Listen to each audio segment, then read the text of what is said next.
அனைவருக்கும் கோபிநாத்தின் அன்பு வணக்கங்கள் நண்பர்களே. நாளைய தினம் மகா சங்கடகர சதுர்த்தி அப்படிங்கிற அந்த ஒரு அற்புதமான நாளானது வருகிறது. அந்த நாளை தவற விட்டு விடாதீர்கள் என்றுதான் கேட்டுக்கொள்கின்றோம்.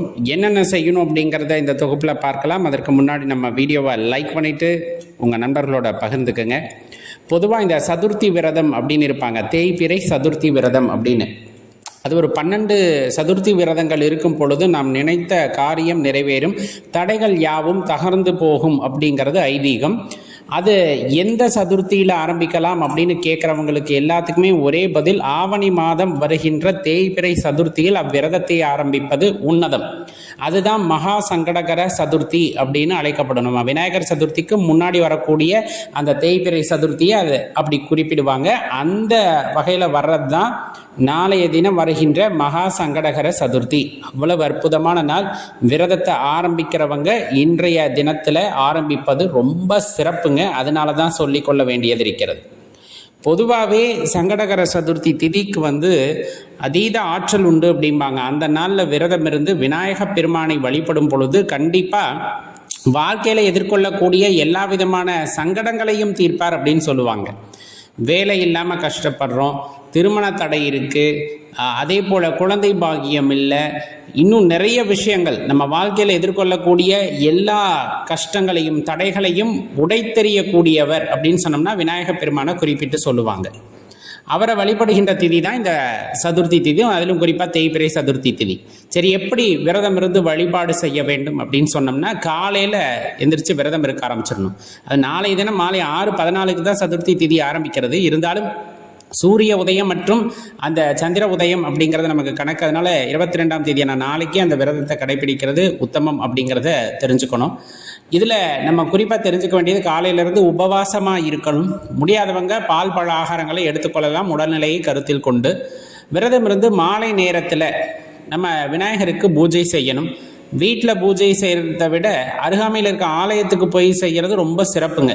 இல்லை நம்மளால் போக முடியல அப்படிங்கிறவங்க வீட்டிலேயே அருகம்புல் நிறைய தயார் செய்து வச்சுக்கோங்க. அருகம்புல்லால் மேடை அமைக்கணும்.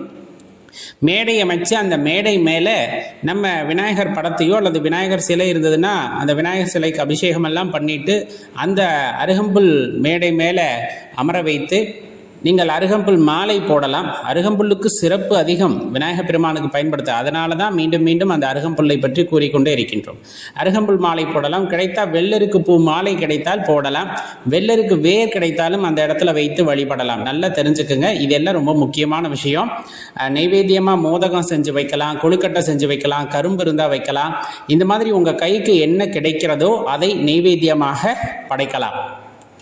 ரொம்ப முக்கியமான விஷயம், தேங்காய் எண்ணெயில் தீபம் ஏற்றுறது. இன்றைய தினத்தில் பெருமானுக்கு தேங்காய் எண்ணெய் விளக்கு ஏற்றுவதும், செம்பருத்தி பூ அங்கு சமர்ப்பணம் செய்வதும், வில்வம் சமர்ப்பணம் செய்வதெல்லாம் ரொம்ப சிறப்பான விஷயம் அப்படிங்கிறத மறந்துட வேண்டாம். இப்போ கடன் தொல்லை நீங்கணும் அப்படின்னு நினச்சோம்னா வெள்ளருக்கு வேர் கிடச்சதுன்னா வச்சு வழிபட்டு விட்டு அதை நம்ம பத்திரமா எடுத்து நம்மளோட கல்லாப்பெட்டியில் வைக்கிறோம் அப்படிங்கும் போது கண்டிப்பாக அந்த இடத்துல நம்ம செல்வ சேர்க்கை ஏற்படும்னு சொல்லுவாங்க. அதன் மூலமாக நம்ம கடன்களிலிருந்து மீண்டு வர முடியும் அப்படிங்கிறத தெரிஞ்சுக்குங்க. எது எப்படி இருந்தாலும் சரி, இந்த தேய்பிறை சதுர்த்தி, அதாவது ஆவணி மாதம் வருகின்ற இந்த மகா சங்கடகர சதுர்த்தி தினத்தில் உங்களுடைய முதல் விரதத்தை ஆரம்பித்து அடுத்த வருடம் வரும் வரையில் அந்த 12 விரதத்தை நம்ம கடைபிடிச்சிட்டோம் அப்படின்னாலே கண்டிப்பாக வாழ்க்கையில் ஒரு பெரிய மாற்றத்தை நம்மால் உணர முடியும் அப்படின்னா அதில் மாற்று கருத்தே இல்லை.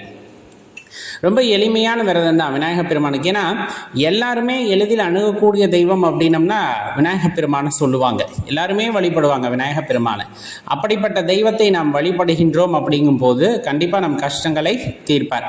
அன்னைக்கு ஏதேனும் இனிப்பு பதார்த்தங்கள் செய்து இறைவனுக்கு வைத்து வழிபட்டு விட்டு பின்னர் மற்றவங்களுக்கு கொடுக்கலாம். இப்போ அங்கே பாடக்கூடிய பாடல்கள் அப்படின்னு சொன்னோம்னா விநாயகர் அகவல் பாடுவாங்க, விநாயகர் போற்றி மந்திரம் சொல்லுவாங்க. விநாயகருடைய 21 மந்திரங்களை சொன்னாலுமே போதுமானது அப்படிங்கிறத இந்த இடத்துல தெரிஞ்சுக்கணும். இல்லை எவ்வளவும் எங்களால் சொல்ல முடியாதுன்னா விநாயகப் பெருமானே போற்றின்னு ஒரே ஒரு மந்திரத்தை மீண்டும் மீண்டும் என்று சொல்லி கொண்டிருந்தாலே அதுவே அற்புதமான பலன்களை நல்க வல்லது அப்படிங்கிறத தெளிவாக தெரிந்து கொள்ளுங்கள் நண்பர்களே. மறக்காமல் இந்த வீடியோவை உங்கள் நண்பர்களுடனும் பகிர்ந்து கொள்ளுங்கள், அவங்களும் பலனடையட்டும். நன்றி, வணக்கம்.